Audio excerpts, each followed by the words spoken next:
قلب روحانیت میں خوش آمدید۔ یہاں ہم دلوں کو سکون، روح کو تسلی اور زندگی کو اللہ کے قرب کا رستہ دکھاتے ہیں۔ ہر ویڈیو ایک روحانی سفر ہے، ہدایت، فکر اور محبت کے ساتھ۔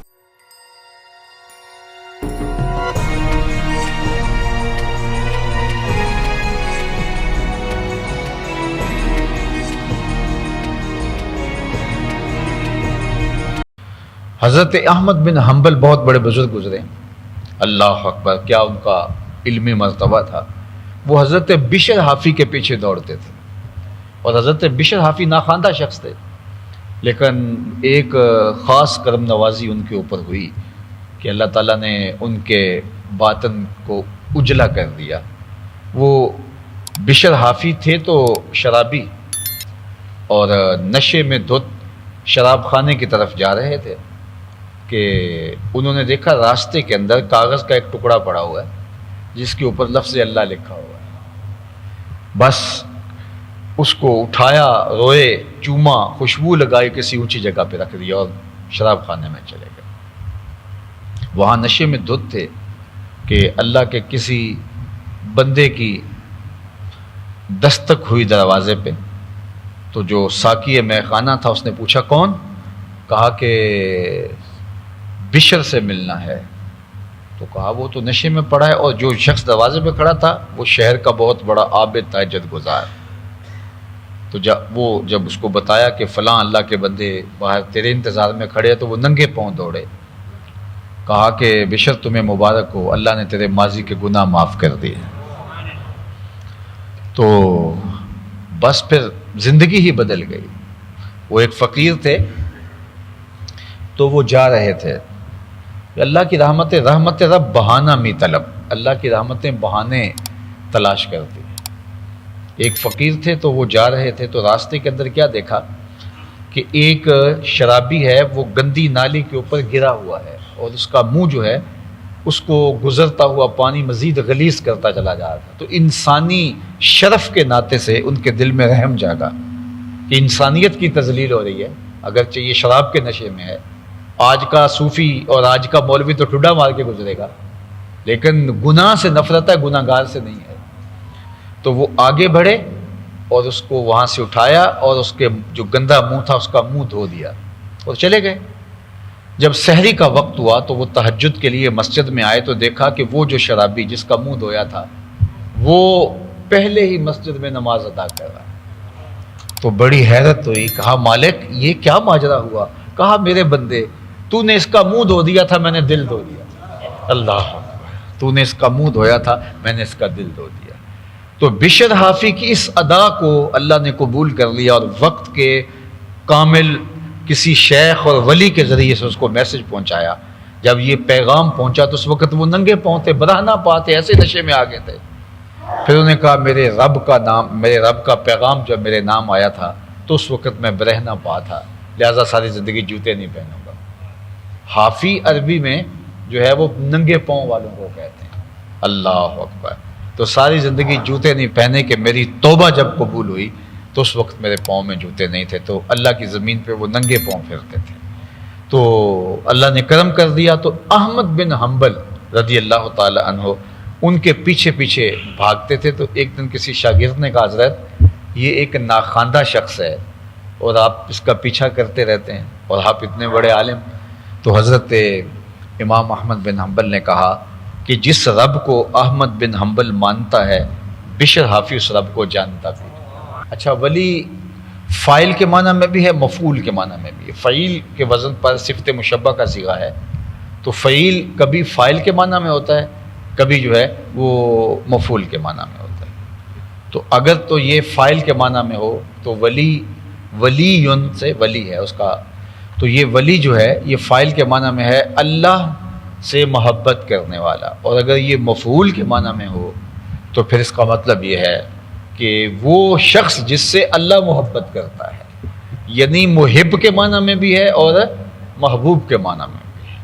اللہ ولی الذین آمنوا یخرجہم من الظلمات الی النور، اللہ اہل ایمان کا ولی ہے، یعنی اہل ایمان کو محبوب رکھتا ہے اور پھر کیا کرتا ہے؟ اس محبت کا جو صلہ اپنے بندے کو دیتا ہے، یخرجہم من الظلمات الی النور، اس کو ظلمتوں سے نکال کے روشنیوں کی طرف لاتا ہے۔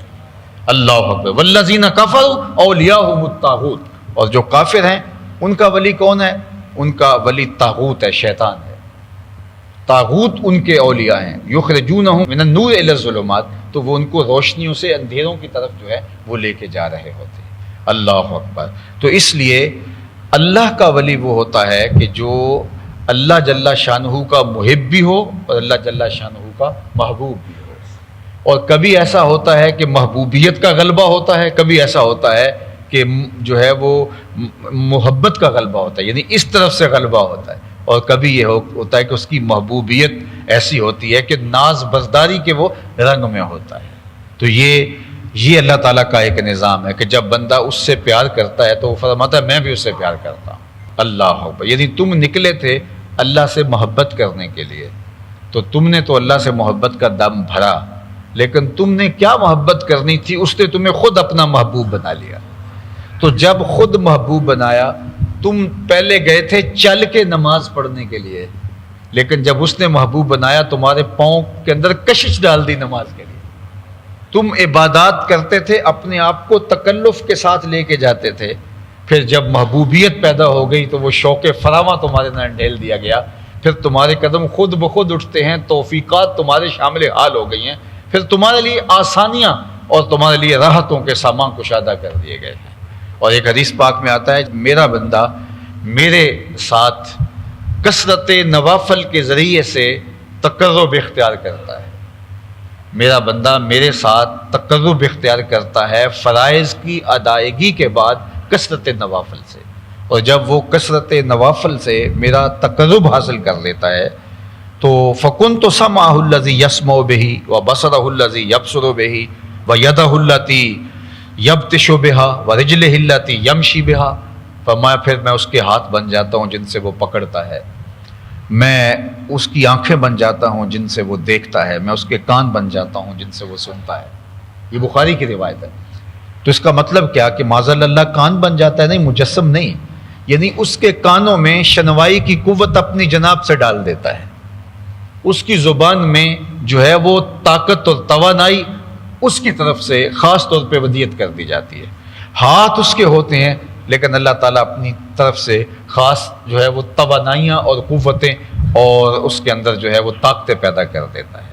تو گویا اللہ اس بندے کو اپنی شانوں کا، اپنی صفات کا مظہر بنا دیتا ہے، اسی لیے وہ اولیاء کے لیے طی زمان بھی ہوتا ہے اور طی مقام بھی ہوتا ہے، وقت بھی سمٹ جاتا ہے اور ان کے لیے فاصلے بھی مٹ جاتے ہیں۔ تبھی تو آصف بن برقیہ جو ہے وہ حضرت سلیمان کی امت کا ولی جو ہے آنکھ جھپکنے سے قبل تخت بلقیس لا کے قدموں میں رکھ دیتا ہے، انا آتی کا بہی قبل ان یرتد الیک طرفک۔ جب حضرت سلیمان نے کہا کہ کون تخت بلقیس لائے گا تو ایک جن نے کہا میں دوپہر تک لے آتا ہوں، یعنی مجلس برخاست ہونے تک۔ تو حضرت سلیمان نے کہا نہیں، مجھے اس سے بھی پہلے چاہیے، یعنی میں اگر آپ سے کہوں کہ آپ جو ہے وہ کراچی سے کوئی چیز آپ میں سے کوئی شخص لا کے دے تو کم از کم وہ 8 دن کا، 5 دن کا یا 2 دن کا تو ٹائم دے گا، اور ایک بندہ کہے کہ عصر تک لے آؤں گا تو غنیمت نہیں ہے؟ کہ کوئی کہے عصر تک آ جاتی ہے جناب تو غنیمت ہے۔ تخت بلقیس تھا، 1 مہینہ جاتے ہوئے لگتا تھا، 1 مہینہ آتے ہوئے لگتا تھا، 7 کوٹھریوں میں مکفل تھا، زمین میں گڑا ہوا تھا، پہرے دار کھڑے ہوئے تھے، 60 ہاتھ چوڑا تھا، 80 ہاتھ لمبا تھا، کئی ہاتھ موٹا تھا، اور اس کو اٹھا کے لانا کیسے لایا جائے؟ جن نے کہا کہ میں آپ کی مجلس کے اختتام سے پہلے لے آتا ہوں۔ بہت بڑی بات تھی نا، لیکن اللہ کا پیغمبر کہتا نہیں، مجھے اس سے بھی پہلے چاہیے۔ اللہ اکبر، اس سے بھی پہلے چاہیے۔ اب حضرت سلیمان کو پتا تھا نا جن کی تربیت میں کی ہے وہ کس کس مقام پہ، تو ایک نے کہا میں ظہر تک لے آتا ہوں، دوپہر تک لے آتا ہوں، بڑی بات تھی، لیکن حضرت سلیمان نے نہیں، مجھے اس سے بھی پہلے چاہیے۔ اللہ اکبر۔ جب حضرت سلیمان نے یہ کہا تو پھر ان کی مجلس سے ایک دوسرا شخص اٹھا جس کا نام مفسرین نے آصف بن برقیہ بتایا۔ قرآن نے تو کہا وقال الذی عندہ علم من الکتاب، پھر وہ اٹھا جس کے پاس کتاب اللہ کا زبور کا علم تھا، سارا بھی نہیں تھا، تھوڑا سا علم تھا، علم من الکتاب، کتاب سے کچھ علم تھا، وہ کھڑا ہوا اور کیا کہا؟ جن نے تو کہا تھا قال عفریت من الجن، جنوں میں سے ایک بڑے قوی ہیکل جن نے کہا تھا میں دوپہر تک لے کے آتا ہوں، لیکن عاصم بن برقیہ نے کیا کہا؟ انا آتی کا بے، حضرت یہ ذمہ داری میری رہی، کب تک لاؤ گے؟ وہ تو دوپہر تک کا وقت دے رہے ہیں، تمہارا ٹائم ٹیبل کیا ہے؟ کتنے وقت میں لاؤ گے؟ 2 گھنٹے 3 گھنٹے کتنے وقت میں لاؤ گے؟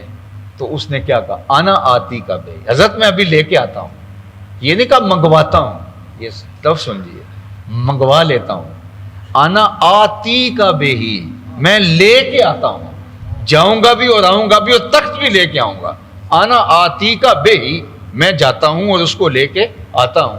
کتنا وقت لگاؤ گے؟ قبل ان یرتد الیک طرف، حضرت آپ آنکھ بعد میں جھپکیں گے، تخت پہلے پڑا ہوگا، قرآن ہے، اور حضرت سلیمان نے ابھی آنکھ نہیں جھپکی، تخت سامنے پڑا ہوا۔ اللہ اکبر۔ پھر بولے قال ھذا من فضل ربی، یہ میرے رب کا فضل ہے، یہ شان ہے خدمتگاروں کی، سرکار کا عالم کیا ہوگا۔ تو اتنے بڑے فاصلے کیسے سمٹے؟ کوئی اتنا سریع رفتار کیسے ہو سکتا ہے؟ تو بخاری کی حدیث پڑھو، جب کوئی میرا ہو جائے تو پھر اس کی میں ٹانگیں بنتا ہوں، توانائی اس کی نہیں ہوتی، طاقت میری ہوتی ہے۔ اللہ، لب اس کے ہل رہے ہوتے ہیں لیکن منصور کے پردے میں خدا بول رہا ہے، اللہ اکبر، ہاتھ اس کے ہوتے ہیں، اس کو عطا کردہ توانائیاں، قوتیں جو ہیں وہ میری ہوتی ہیں، پھر اس کی آواز میں بن جاتا ہوں۔ ممبر پہ خطبہ دے رہے ہیں حضرت عمر رضی اللہ تعالیٰ عنہ، اور نہاوند میں جنگ ہو رہی ہے، نہاوند میں جنگ ہو رہی ہے اور حضرت عمر خطبہ دے رہے ہیں ممبر پہ بیٹھ کے، اور جو جنگ کا کمانڈر ان چیف ہے ان کا نام ساریہ ہے، اور پہاڑ ان کے پیچھے تھا اور دشمن آگے تھا، تو دشمن نے چکر چلایا اور ان کو ابھارا اور تاکہ وہ آگے بڑھیں، کیونکہ پچھلا حصہ محفوظ تھا پہاڑ ہونے کی وجہ سے، جو پیچھے سے حملہ نہیں ہو سکتا تھا، پیچھے پہاڑ تھا، تو آگے سے لڑائی ہو رہی تھی۔ تو جب انہوں نے اشتعال دلایا نا تو حضرت ساریہ اپنے فوج کو لے کے آگے بڑھنے لگے، دشمنوں نے پیچھے ایک دستہ کھڑا کیا تھا، جب یہ آئیں گے تم پیچھے پہاڑ کے پیچھے آ جانا تاکہ یہ درمیان میں پھنس جائے۔ تو جو ہی حضرت ساریہ اس جوش سے آگے بڑھنے لگے، حضرت عمر خطبہ دے رہے تھے، گفتگو چل رہی تھی، صحابہ سے مخاطبت کر رہے تھے، اچانک آپ نے یا ساریہ الجبل، اے ساریہ پہاڑ کو نہیں چھوڑنا۔ لوگوں کو حیرت ہوئی کہ خطابت تو ہم سے ہو رہی ہے اور ساریہ تو جنگ پہ گئے ہوئے، تو یہ ساریہ الجبل، ساریہ پہاڑ کو نہیں چھوڑنا، یہ کیا کہا؟ اللہ اکبر۔ وقت گزرتا گیا، جنگ فتح اور کامیابی کے بعد جب وہ مجاہدین واپس 1-2 مہینے کے بعد واپس پلٹے تو حضرت ساریہ حضرت عمر کو ڈھونڈ رہے ہیں اور لوگ بھی بیٹھے تھے، تو حضرت ساریہ نے کہا حضرت آپ کی آواز نہ آتی تو مر گئے تھے۔ اللہ اکبر، ہم پہاڑ کو چھوڑ دینے لگے تھے، اللہ اکبر۔ تو یہ پھر حضرت عمر کی آواز میں اتنی طاقت کہاں ہے کہ یہ چلی جائے وہاں تک، لیکن کہا پھر اس زبان میں بن جاتا ہوں، اللہ اکبر۔ تو یہ اللہ طاقت اور توانائی اور ہمت پیدا فرماتا۔ بسم اللہ الرحمن الرحیم، تبارک الذی بیدہ الملک وہو علی کل شیء قدیر، الذي خلق الموت والحياة ليبلوكم أيكم أحسن عملا وهو العزيز الغفور، الذي خلق 7 سماوات طباقا ما ترى في خلق الرحمن من تفاوت فارجع البصر هل ترى من فطور ثم ارجع البصر كرتين ينقلب إليك البصر خاسئا وهو حسير، وَلَقَدْ زَيَّنَّا السَّمَاءَ الدُّنْيَا بِمَصَابِيحَ وَجَعَلْنَاهَا رُجُومًا لِلشَّيَاطِينِ وأعتدنا لهم عذاب السعير وللذين كفروا بربهم عذاب جهنم وبئس المصير إذا ألقوا فيها سمعوا لها شهيقا وهي تفور تكاد تميز من الغيظ كلما ألقي فيها فوج سألهم خزنتها ألم يأتكم نذير قالوا بلى قد جاءنا نذير فكذبنا وقلنا ما نزل الله من شيء إن أنتم إلا في ضلال كبير وقالوا لو كنا نسمع أو نعقل ما كنا في أصحاب السعير فاعترفوا بذنبهم فسحقا لأصحاب السعير إن الذين يخشون ربهم بالغيب لهم مغفرة وأجر كبير وأسروا قولكم أو اجهروا به إنه عليم بذات الصدور ألا يعلم من خلق وهو اللطيف الخبير هو الذي جعل لكم الأرض ذلولا فامشوا في مناكبها وكلوا من رزقه وإليه النشور أأمنتم من في السماء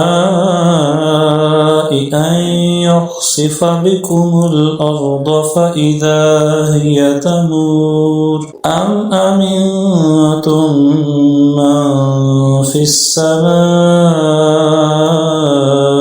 أن يرسل عليكم حاصبا فستعلمون كيف نذير ولقد كذب الذين من قبلهم فكيف كان نكير أولم يروا إلى الطير فوقهم صافات ويقبض ما يمسكهن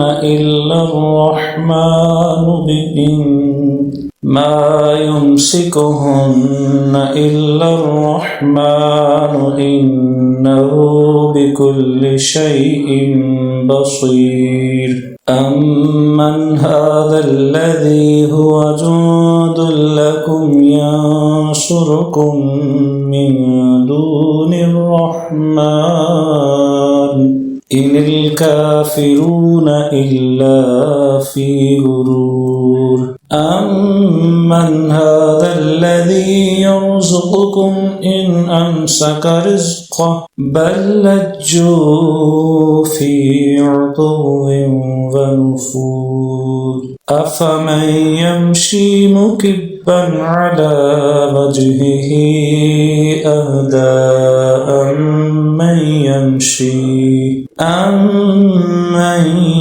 يمشي سويا على صراط مستقيم قل هو الذي أنشأكم وجعل لكم السمع والأبصار والأفئدة قليلا ما تشكرون قل هو الذي ذرأكم في الأرض وإليه تحشرون ويقولون متى هذا هذا الوعد إن كنتم صادقين قل إنما العلم عند الله وإنما